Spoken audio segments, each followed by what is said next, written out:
to Shy's Big New Who rewatch, where I watch every single episode of New Who, starting with Chris Eccleston, to celebrate the 21 years that it has been back on our screens. So you might notice I'm in a different location. This is the Doctor Who wall.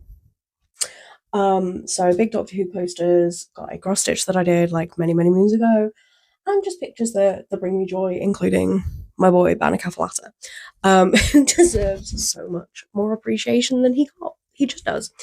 So today we are starting off with the Dalek two-parter, Daleks in Manhattan and Evolution of the Daleks. I like this two-parter. Do I think the Daleks are overused? Yes, I do. Do I think that other monsters, villains, whatever, would have been better to see sort of take over? But potentially. So while we're dealing with all of that,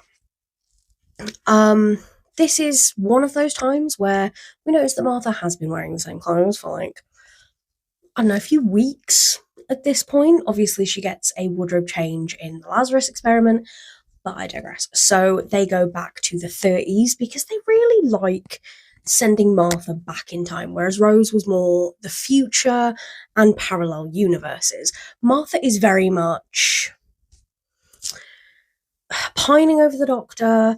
There's that element, she has that conversation obviously with Tallulah where she's like, well, yeah, I love him and he is caught up on Rose. I'm never going to be her. And that's, I think, a lot of what Martha's downfall is, really, is that she will never be Rose. She doesn't want to be Rose, right? But she wants to be who the Doctor loves, who the Doctor desires. She wants him to care for her as much as he cared for Rose.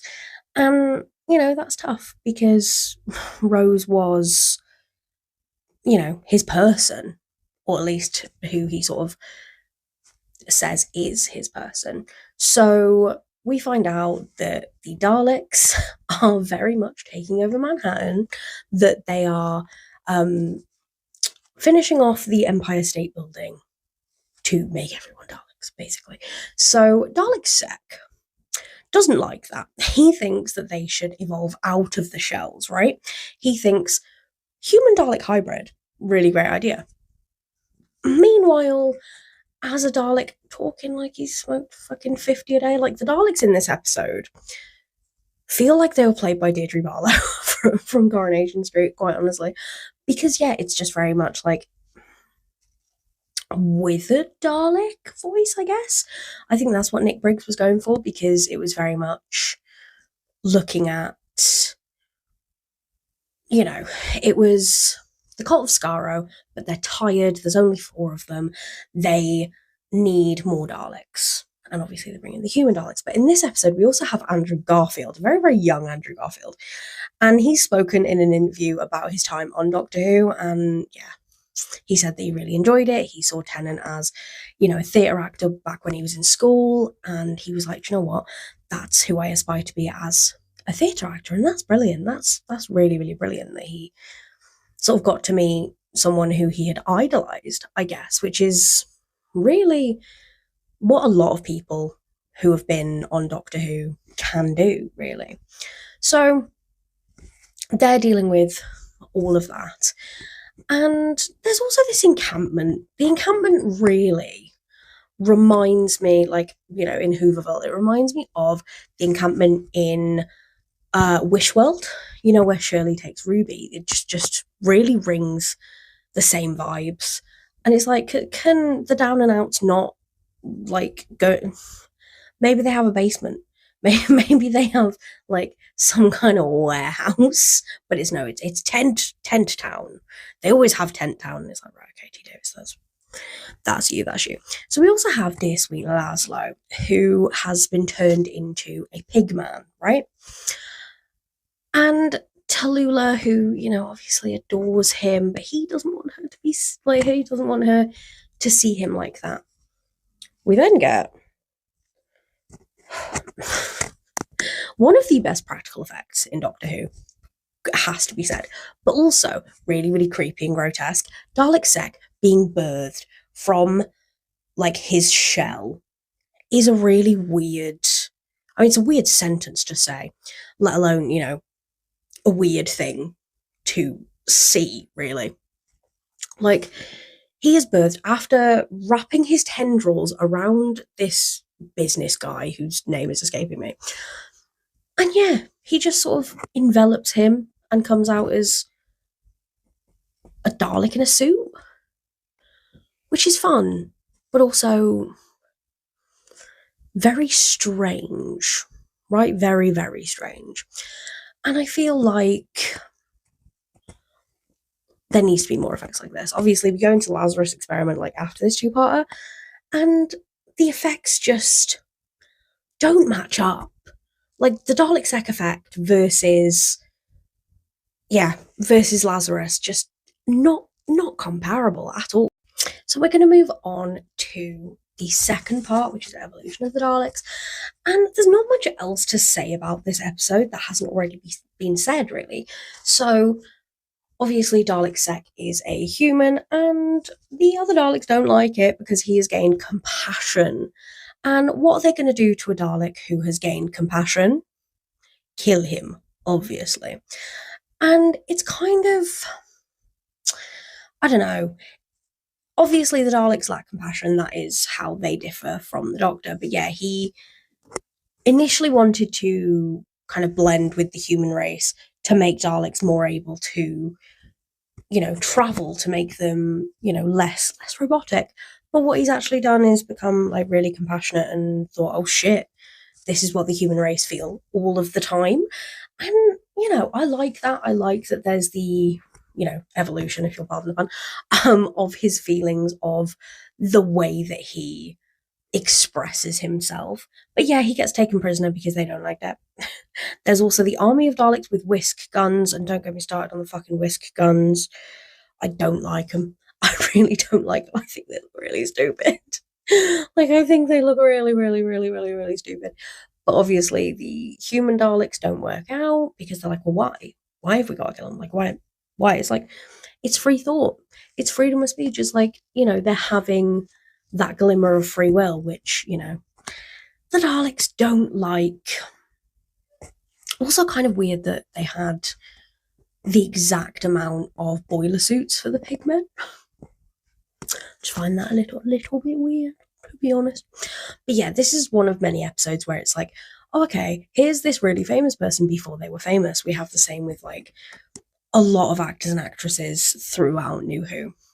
But yeah, we have that element of it as well. But then we see that Dalek Khan is the last Dalek standing of the Cult of Skaro, and what's he gonna do now? We are now onto the Lazarus experiment, and I wouldn't say that it's my least favourite episode. But it is weird, it is creepy, it is one of those episodes that's just kind of a bit like, okay. So, I love Mark Gatiss. Anyone who knows me knows that I'm a huge League Gentleman fan. That just goes without saying. But yeah, why does he always have to play such weird creatures? Like, why does he have to play the Lazarus creature, this big fucking scorpion thing? Again, it's very much the Dalek Sec physical, like, practical effect. Incredible. But this was just another level. It really was. I feel like I know, it's just creepy. It's just scary. I know that I've said and like quite a bit in this segment, but it's just hard to like bring words to the Lazarus experiment, to be honest. So Martha's whole family are in this, including her mum, who very much hates the Doctor for whatever reason, and Tish. So Martha's mum and Tish are reused Doctor Who actors, very much the same as what Freema Agyeman is, where they're used in obviously previous seasons or in upcoming seasons. Because Doctor Who love to reuse an actress. They love it. They absolutely love it. So they are gathering at this event for Lazarus, who is this incredible scientist. He's like in his 70s, and all of a sudden he changes, because he's changing what it means to be human. He changes into, just the Mark Gatiss that we know. He changes from, old man to, a much younger man. He then decides that he is going to suck the life out of his wife, which, of course he does. But there's also some very GCSE drama acting in this, I can't lie. Like, with Mark Gatiss, like, rolling around on the floor, it's giving GCSE drama. The fact that he said, like, oh, we used to live above a butcher's shop, that very much, like, immediately brought me to, like, Hilary Briss from League of Gentlemen. The effects in this were awful. Tish was like, oh, you're just jealous. It's like, Tish, no one's jealous. He's an ancient scorpion man. No one wants him. Like, it's not that she's jealous, it's the fact that she doesn't want you to get the life sucked out of you by Scorpion Man. Like, she thinks that, you'd be better off if you maybe made better life choices. Who knows? But yeah, all the Doctor had to do to defeat him was essentially be like, hey, you suck. Like, okay. Like, as if that's the biggest issue. Next, we're going to move on to 42, which I think is kind of a filler episode, I'll be entirely honest. So after Martha gets her change of clothes in the Lazarus experiment, they go essentially to a ship that has 42 minutes until they are sucked into the sun and die. Again, this is a filler episode that it's very reminiscent of the Satan Pit, to be honest. The Impossible Planet and the Satan Pit. Because it's like, okay, there's a time crunch, everyone's going to die, it's all very like, time pressured, it's all very time sensitive, right? So, because of that, the Doctor and Martha are trying to help them. Martha's then going through the motions of, oh, okay, well, what if I die without my family knowing what happened to me? And that kind of, I don't know, I'm not going to say it's something that we need to get into more, but it is. It's definitely something that they need to explore more in Doctor Who, because if she dies on Earth, she gets a funeral, people get to say goodbye. If she dies, in this random fucking ship, gets thrown into the sun, like, that is very much not something that her family can do anything about. They just will never know.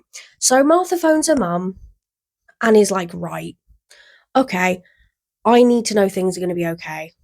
I'm going to phone her just for some love, some affection, some kind of little bit of reassurance. And her mum can't even give her that. Her mum can't even give her the slightest bit of reassurance. Her mum has to be like, yes, but what about the Doctor? What about the Doctor? And we already know that Martha's mum has dobbed them into Saxon. We already know this because she's a little snake. She's a little snake in the grass. Is Mrs. Jones. But yeah, she is not Mother of the Year. She's not going to be Mother of the Year anytime soon. She's really not. She's just, I don't know, she pisses me off in this episode. She really, really does. Yeah, she's just irritating in this episode. But it's also another episode where we get a bunch of actors where it's like, oh, I know this person from this. And the actress who plays, I think it's Alice, is also in it as Rosa Parks later on in Jodie Whittaker's run. So that's, a fun little, again, reuse of an actress. I know this has kind of been like an uneventful video because it's a lot of kind of like meh episodes, but they needed covering. But yeah, if you are into Doctor Who, if you are geeky, nerdy, spooky, into anything pop culture related, or just, like a pocket-sized little chaos goblin who speaks her mind, then, stick around because I make videos on here a lot of the time. I also make videos on TikTok if you want to like pop over there. I'm much more active on there than I am on here. It has to be said. But yeah, so later, spookies.